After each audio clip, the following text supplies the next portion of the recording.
Now we're going to the main card. The first fight is Cole Miller versus Ross the Real Deal Pearson. Cole Miller, he has this great. He has a really good submission victory over Dan Lozon. Ross Pearson just beat Dennis Seaver. I want to say that Cole Miller fought someone else after Lozon, but I'm not 100% sure. But I see Ross Pearson taking this. I still need to see Ross Pearson's ground game though. Most of his fights against like Seaver and before that Riley, he's mainly and before that Andre Winter, he's mainly kept the fight standing up. His kickboxing is actually looking. Pearson's stand up's actually looking pretty good these days. It's really solid. It's really defensively sound too. Keeps his hands high, and I like that a lot. Miller, I mean, he did get dropped by Efrain Escudero. Obviously, Miller, and I think he was getting tagged by Lozon too. Um, but obviously, his ground game is definitely something to watch out for, and his reach too. I gotta wonder how Pearson deals with the reach of Miller. I don't know. I don't really feel that Miller uses his reach really well.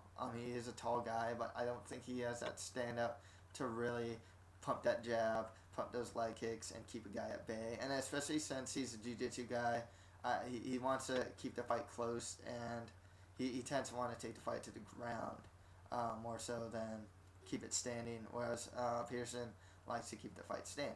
Um, but I'll go with Pearson here, but like if it, I'm very interested to see where if the fight hits the ground, where the how the fight is gonna end up and how Pearson looks off his back and just on the ground in general. The next fight after that is Jim Miller versus Gleason Tebow. Very interesting fight. Tebow looked like a demolisher against Kyle Uno. I mean, he demolished Kyle Uno pretty much. Miller didn't look so good against his last fight against Bocek. But he really showed that grit and that just his general toughness that he's always shown. I always liked Miller. He's very well rounded. Definitely the type of guy to take that defines like, um, he'll take a fight any place, anytime, anywhere. I've seen him take fights on short notice on multiple occasions. He's fought some really good competition too. Miller has. I actually both have, to be perfectly honest. But Miller, I mean, he just fought like Gray Maynard, and and whatnot. Tebow, he's really up and down. He's huge. I mean, he's huge for a lightweight. He looks like Thiago Alves, but like in a lightweight or something. He's ginormous, and his slams. I mean, I remember when he fought Josh Neer. I mean, he was just slamming him to to like a KO almost. He's got some, and his ground game's actually pretty good too. Or not just actually, it is very good too. It's not something that I don't see Jim Miller not having an answer for though. The stand up, it's tough to say because T-Bow's been improving his stand up. Jim Miller has some pretty solid stand up. Um, there's honestly I don't really know how this fight's gonna go. It really is a toss up with me. I'm gonna go with Miller here. Wouldn't be surprised because if Tebow is looking like really good and looking just like a destroyer, wouldn't be surprised to see Tebow win this one. But I'm gonna go with Miller. Really gritty guy. If he wins this one, I'd definitely see him going back up to fight some top 10 competition.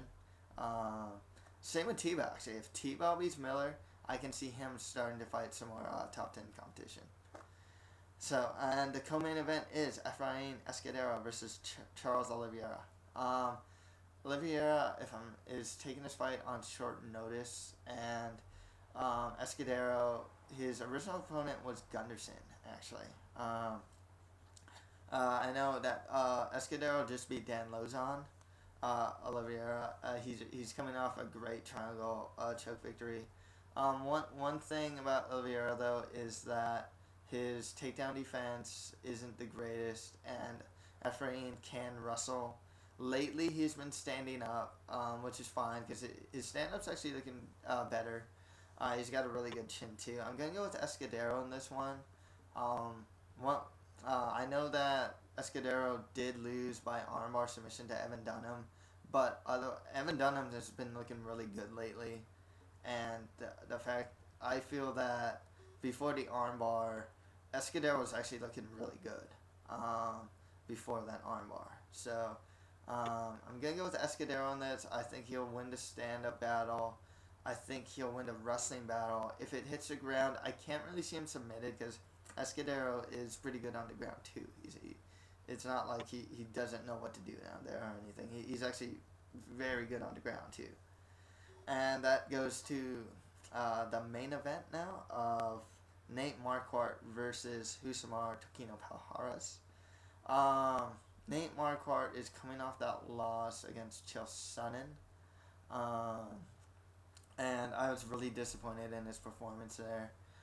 He was not moving laterally. He was moving just straight forward, which pretty much invited the takedowns from Sonnen.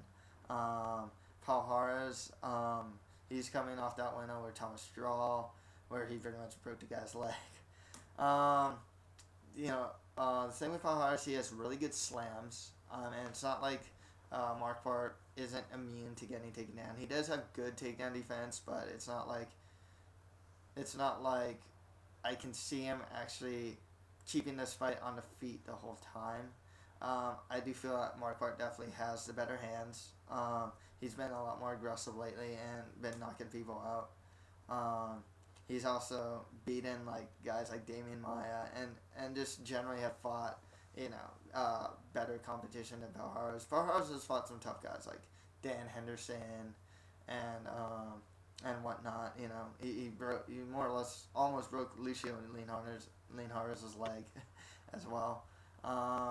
If the fight hits the ground, it's really tough to say. I'm sure that Marquardt's not gonna get submitted, but Palhares is one of those really high level black belt type fighters. Or Marquardt, I mean, he's a black belt. He's submitted guys himself, but I can't really say if he's on that level as Palhares is on. Wrestling wise, I think Nate could potentially avoid some of the takedowns, but I do feel he is gonna get taken down here.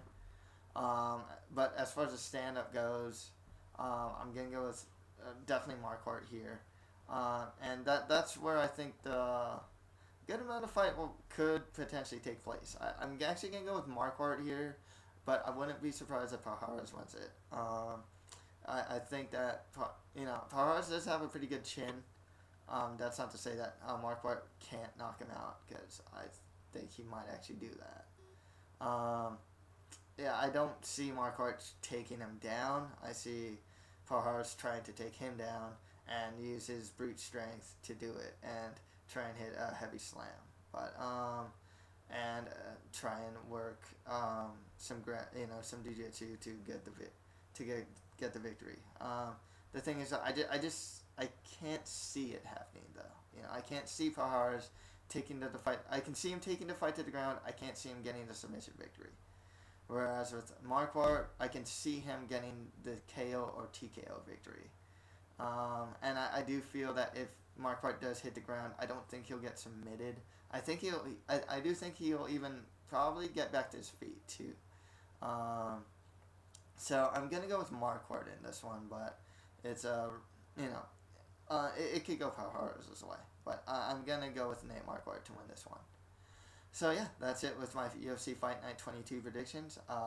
Please visit our sponsor GoBusiness123, and please visit the C&D channel website as well. So this is it for MMA for you, and yeah, that's it with my predictions. Thank